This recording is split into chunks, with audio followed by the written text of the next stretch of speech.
పురిగల్లాగా ఎవరు రాయలేదు. నేను 'బుజ్జిగాడు' నాకు ఆయన చెప్పినప్పుడు క్యారెక్టర్ నాకు పిచ్చెక్కిపోయింది. నాకు టెన్షనే వచ్చిందంటే ఇది ఎలా చేయాలిరా బాబు! నేనెప్పుడు చేయలేదు ఇలాగ. కాకపోతే ఈ రాసిన విధానం నేను మర్చిపోయి నేను 'బుజ్జిగాడు' ఎవరితో మాట్లాడినా 'బుజ్జిగాడు' క్యారెక్టర్ గురించి మాట్లాడుతా ఉండేవాడిని. మర్చిపోయి. అంటే సూపర్ ఎక్సైటెడ్ నేనసలు యాహ్! 'బుజ్జిగాడు' క్యారెక్టర్ గురించి. సో, 'పూరి' గారితో ఆయన క్యారెక్టరైజేషన్ మళ్ళీ ఎవడు లేడు అలాంటోడని. నేను నెక్స్ట్ యాస్ ఎ ఇగ్నోరెంట్ చేసాం.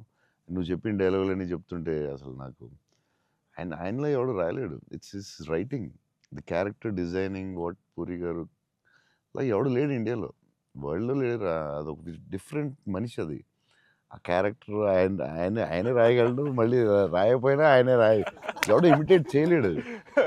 సో, నువ్వు అంత స్ట్రాంగ్ డైలాగ్ ఒక యాక్టర్ చెప్తే నేచురల్‌గా వచ్చేస్తుంది అంతే.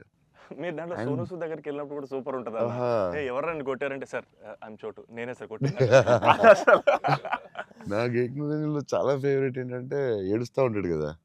ఏంటి మగోళ్ళు ఏడుస్తారా అంటే, ఎవడన్నా ఏడుత్తాడు. అది భలే రాసారు అనిపించిందాయన. అది నువ్వన్న డైలాగ్ లైక్ విలన్ డైలాగ్స్ కూడా చాలా బావుంటాయి ఆ ఓహ్! సినిమాలో. యాహ్! దాన్ని 'దబాంగ్' ఆటిల్లో కూడా పెట్టారు. 'ఏక్ అవును. నిరంజన్' డైలాగ్స్. తీసుకెళ్ళి పెట్టారు. Yeah! Yeah! Sonu Sood phone చేసి పూరి గారికి can I use it in ఒక హిందీ ఫిల్మ్‌లో యూజ్ చేస్తారంటే ఈయన కూల్ కదా! చేసుకోమన్నారు. 'దబాంగ్‌లో' కూడా పెట్టాడు. హీరో అది ఎవర్రా విలన్ అవునన్న. వాడు యాహ్! యాహ్!